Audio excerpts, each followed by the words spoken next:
Yo, what's good? TGB, man. It's your boy Bean, and I'm back with another franchise video. Now, if you read the title, man, y'all know what's going on in this video, man. We are starting every single backup quarterback in Madden 23, man. So, as y'all can see, Jimmy G is the highest rated quarterback in the league right now because I had to lower every other starting QBs overall. But as y'all can see, man, it's a lot of familiar faces because some QBs in the NFL go out more than others, and a lot of unfamiliar faces like Nick Foles, man. When was the last time y'all heard of Nick Foles, man? Since he won the Super Bowl? Come on, that was some years ago. But as y'all can see, man, it's a lot of QBs, man, up here that shouldn't be up here. You feel me? So yeah, so that's pretty much it of the video, man. Let's go ahead and hop straight into it. Alright, look, y'all boys, man. Week 1, we had the Jacksonville Jaguars. Now, let's go ahead and head over to the Jacksonville Jaguars roster. As y'all know, man, our backup quarterback is Taylor Heinicke, the starting QB from last year. So hopefully he can just perform like he's been a starting QB before. But let's go ahead and head over to the Jaguars. So their QB is Jake Fromm. Now, Jake Fromm, I haven't heard that name in a very long time. And so yeah, so I have a good feeling, man. In this league, obviously, I feel like receiving stats are going to go down. Running back stats are going to go up just for the simple fact of there's not that great of quarterback play within this league, man. So these DBs are going to look too good as far as stats wise. But I'm thinking we can get the dub on this one, man. We clearly have the better quarterback in this situation, man. So let's go ahead and sim past week 1. And then we can go ahead and sim the mid-season because I'm not going to sim through every single week because I feel like that's just pointless. We can go back and look at the stats and things like that. Alright, y'all boys, man. As y'all can see by the box score, we got a big win over the Jacksonville Jaguars. As y'all know, the Jaguars was already a bad team in itself, so giving them a backup QB does not help at all. But as y'all can see, man, we won 24-3, 428 total offensive yards gained. Taylor Heinicke, it looks like he balled out, man. He got 322 passing yards, and we only had 106 rushing yards. Now, as far as the Jacksonville Jaguars goes, it looked like they struggled way more, man, with 137 total passing yards, man. Let's look at these quarterback stats. So, boom, here we have Taylor Heinicke with a 127 pass rating, a great game from him. 2 tuds, 322 yards, 0 interceptions. Longest pass 20 yards, and only got sacked once. 81 pass completion percentage, which is absolutely amazing. Now let's go ahead and look at their quarterbacks. Now, as y'all can see, it looks like it got to the point where they had to sub in the next backup, man. Even CJ Bedard, however you say his name, I never heard of him, got on the field for 1 passing attempt, man. That's how bad it got in this game. Jake Fromm with a 34 passer rating. That is absolutely terrible. 137 yards, 2 interceptions, 0 touchdowns, man. 26 with his longest pass, and then 12 for 23 with a 52 pass completion percentage. So as y'all can see, man, this does make a big difference, man. And like we said before, man, Taylor Heinicke, it looks like he balled out like how he's been in this position before. Let's take a look at these other games, man. We're not going to go too in-depth into their stats like we just did there with our game, but we're just going to see, man. Let's head over to week 1. So, boom, as y'all can see, man, Buffalo beat the Rams. Falcons destroyed the Saints. Panthers beat Cleveland. San Fran beat Chicago. Pittsburgh beat Cincinnati. Now, I have a good feeling that Pittsburgh and Atlanta, they kind of have the advantage, man. They have 2 rookie quarterbacks who are meant to eventually be in this position. A lot of these other teams have QBs who are just kind of washed up and are just there. They're kind of just there just in case of emergency. But Philadelphia beat Detroit by 6 points. Indy ended up beating Houston. So a lot of these games kind of went the way they went in real life, and some others didn't. But Miami took the win. Baltimore won. Tennessee beat on the Giants. Arizona beat Kansas City. Raiders took down the Chargers. That's tough. And then Green Bay beat Minnesota. Tampa Bay beats Dallas. And Denver beats Seattle. Wow. So as y'all can see, man, it's a lot going on here, man. I'm going to go ahead and sim the midseason, and then we can go deeper into the stats and things like that. And so, yeah. Alright, y'all boys, here we are in week 8, man, and as I predicted, man, the Falcons are the #1 team in the league, going 7-0, man. Desmond Ridder gotta be hooping. We're gonna take a look at the stats after this, man. But we got the Dolphins at #2, and here we are, the Washington Commanders at the #3 spot, man. Like I said, Taylor Heineke, man, balling out like you've been here before. Colts at the #4 spot, Chargers, Packers, Broncos, Patriots. So here y'all can see, man, here goes everybody's record. Let's look at the bottom teams in the league. So here we have Detroit, man. I feel like they already have a bad quarterback, so they have the worst quarterback in the league almost. So their backup QB, what does he have to be compared to everybody else, man? So it makes sense that they're 0-6.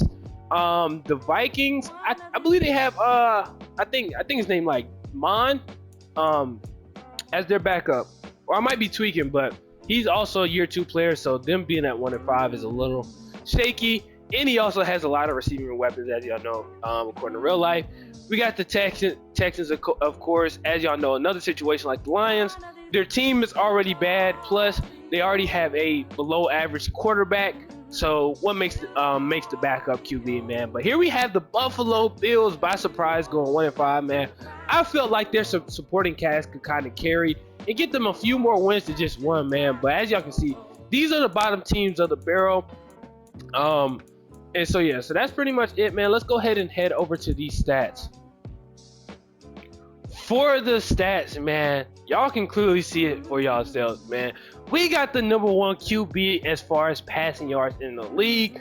He's hooping, man. 16-1, 75% on passing completion, 326 yards per game, passer rating of a 121, man. Come on, that boy Taylor Heineke is balling out. It makes sense why we only have 1 loss on our record. Now, he's been sacked 9 times, so it looks like our O-line has also been balling out for him. Desmond Ridder at the #2 spot. We got Cooper Rush. Now, this is kind of ironic because, as y'all know, if you watch the NFL in real life, Dak just went down, and Cooper Rush came back, bounced back for the Cowboys, and got a big, big W. And every time he gets in as a backup QB, he be balling out. So this kind of makes sense, man. 2,000 yards on the season, 14-9. Not bad, but I want to look at the bad right quick. I want to see who has the most interceptions in the league. For some reason, wow, you know, out of all the teams, man, to mess up the roster, not only is he's like a 40 overall playing quarterback. Oh, he's a 62 below his all the other QBs on his team. He finds a way to mess up the league, but it doesn't really make a difference, man. He still has the most interceptions. Terrible yardage compared to the league. So it's looking bad for him. They might want to sub in a new QB, the actual backup like I planned for, but the way I lowered his stats, it's like he's a backup quarterback anyways. But let's look past that. Here we have Joe Flacco, 11-11, playing horrible.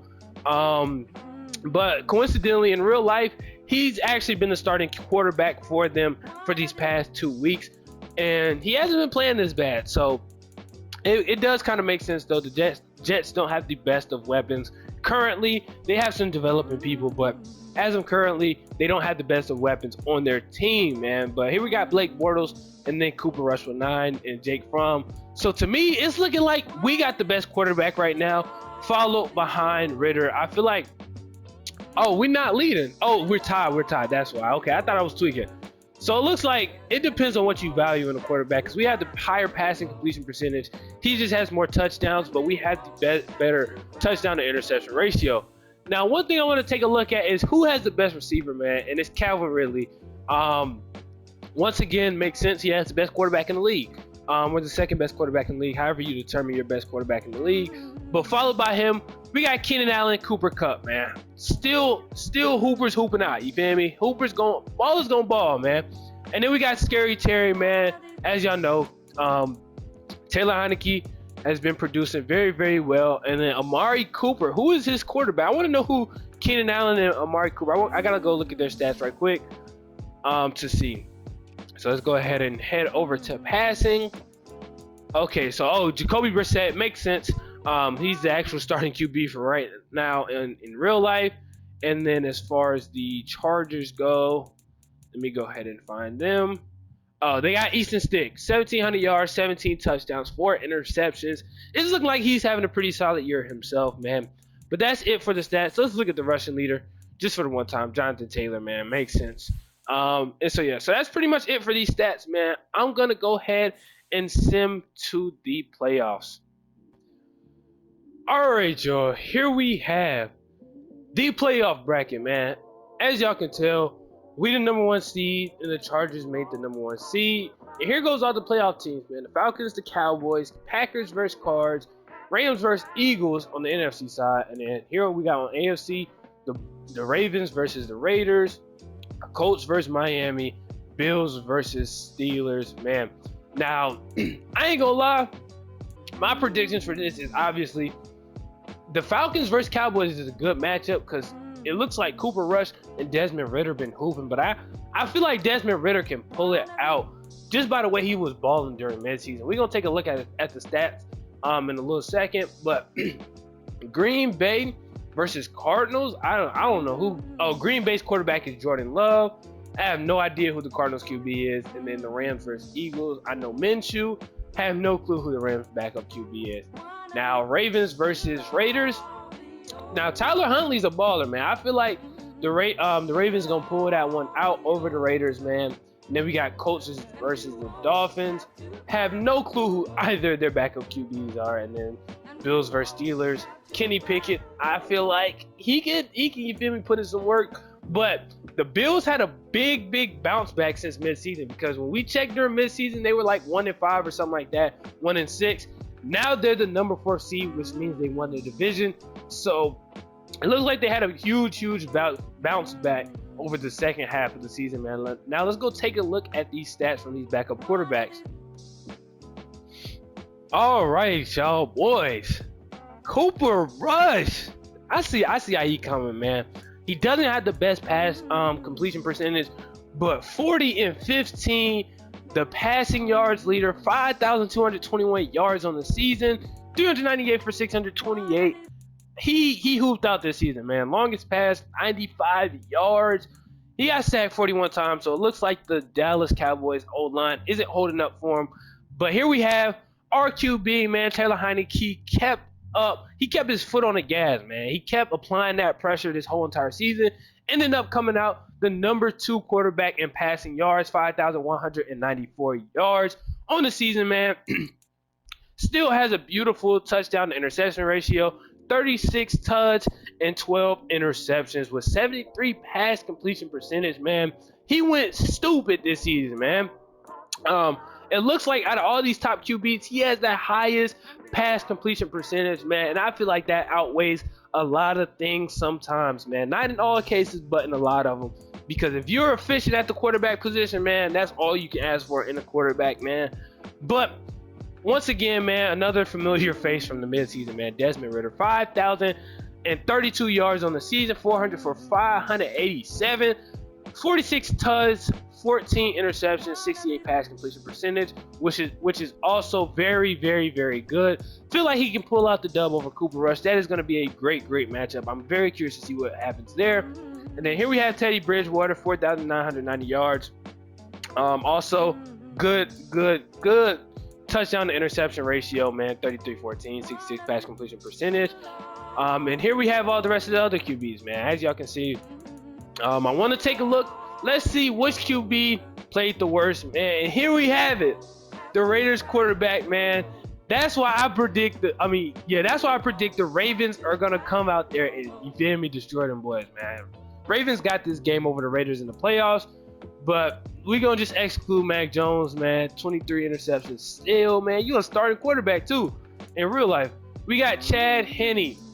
Now, he has 4,465 passing yards, 344 completions with 595 attempts, 31 for 22. That's terrible, man. But as y'all know, only Patrick Mahomes can work with the weapons he has as good as you feel me? He's the only QB to really produce that well with that receiving core. I feel like it's solid, but you can have a much better receiving core than the Chiefs have, especially when a backup quarterback is your starting QB. Now he has a 57 passing completion. Now I want to see who has the worst pass completion percentage from a starting quarterback. These are all backups, so I'm waiting to see our first starting QB. He's not one. So Jimmy G I think he was the highest overall quarterback out of everybody in the league, man, as far as quarterback goes. And he has the worst pass completion percentage. Well, he's tied for the worst with these 4 quarterbacks. But he has 20 tuds, 9 interceptions, 280 for 489, 3,512 yards. I feel like this is cap. The reason I feel like this is cap because I feel like Jimmy G, out of all the backup QBs, he's the best. It's just I feel like that's a fact, man. I feel like it's not really too many arguments you can make from that. He's been the starting QB for all the way up until now for the 49ers, obviously when he got there. But let's look at the top receivers. Calvin Ridley's still number 1, Cooper Kupp. So it's looking very, very similar to what it looked like at the beginning of the season when I checked. Keenan Allen. So it looks like the top dogs is balling out. But is Randall Cobb back in his prime or something? Let me find out, man. 1,400 yards, 11 tuds on the season. That boy Jordan Love was showing him some love, man. Terry McLaurin kind of fell a little bit, but he's still up there. Only 8 touchdowns on the season, but still, we the number 1 seed, so none of that really matters, man. Now, I want to take a look at these overalls, and then we can get to simming, man. And so yeah. All right, y'all boys. As y'all can see, Desmond Ridder, it looks like he took the biggest leap in overall. With him being at a 78 overall, he jumped above Jimmy G, who played horrible this season. Then we got Teddy Bridgewater, Kenny Pickett, a bunch of people. It looks like all the younger players, they got the highest overall boost just for the simple fact of they have the most potential and things like that. And so yeah, so it's not really too much to look at here, but I kind of capped in that last clip. We got to take a look at the award winners, and then we could I'm just gonna sim through right quick. So I don't want this video to be too long, so let's go ahead and head over there. Desmond Ridder comes out with the MVP trophy, man, followed by Easton Stick, man. It didn't seem like he was that high as far as the stats, but he was running up for the MVP, Coach of the Year. Ended up being the Falcons coach and Arthur Smith. Let's look at best QB for AFC. We got Easton Stick. He was able to pull away with it, and then we got Kyle Allen for the runner up. And let's head over to NFC. Desmond Ridder, obviously, but we have our very own Taylor Heineke as the runner up. Makes a whole lot of sense, man. I want to see, did anybody offensive player of the year? I doubt it. Yeah, no QBs won offensive player of the year or anything like that. But fortunately, we did get an MVP out of, you feel me, a quarterback here. And then y'all can just take a look at this list, man. It's not really too much to see, but as expected, man, as I predicted in the beginning of the season, man, I called it, man. Desmond Ridder was going to hoop, man. That's what I said in the beginning of the video, man. So let's go ahead and sim past the first round. All right, y'all boys. As expected, the 2 games I called in the Ravens and the Falcons, both of them got their job done. But as y'all can see, who came out with the wins, man. Let's go ahead and sim to the next round. Hopefully, we make it to the next round. If we do make it to the Super Bowl, I will hop in. Well, not jump in and play, but I'll sim with Simcast, man. So let's go ahead and sim forward. All right, y'all, man. I just ended up simming to the Super Bowl, man. And we lost in our first game of the playoffs, man, to the Rams. And then Green Bay ended up beating the Falcons just by 3 points. And then they ended up taking it all the way to the Super Bowl. Ravens made it out pretty far, made it to the conference championship, but the Chargers just you feel me? They just got right with them and beat them by 3 points as well. Looking like a good game, man. But here, man, I got to put my money on Jordan Love. Jordan Love, I feel like he going to come away with the Super Bowl and prove to y'all that he is the best backup quarterback in the league and not stupid Easton Stick, man. I'm rooting for you, Green Bay. So let's go ahead and sim past the Super Bowl and take a look at what happens. Wow, the Chargers just punished them boys, man. 35-14. Looks like Easton Stick is the best backup QB. Not only did he win the Super Bowl, he came out with the Super Bowl MVP, man.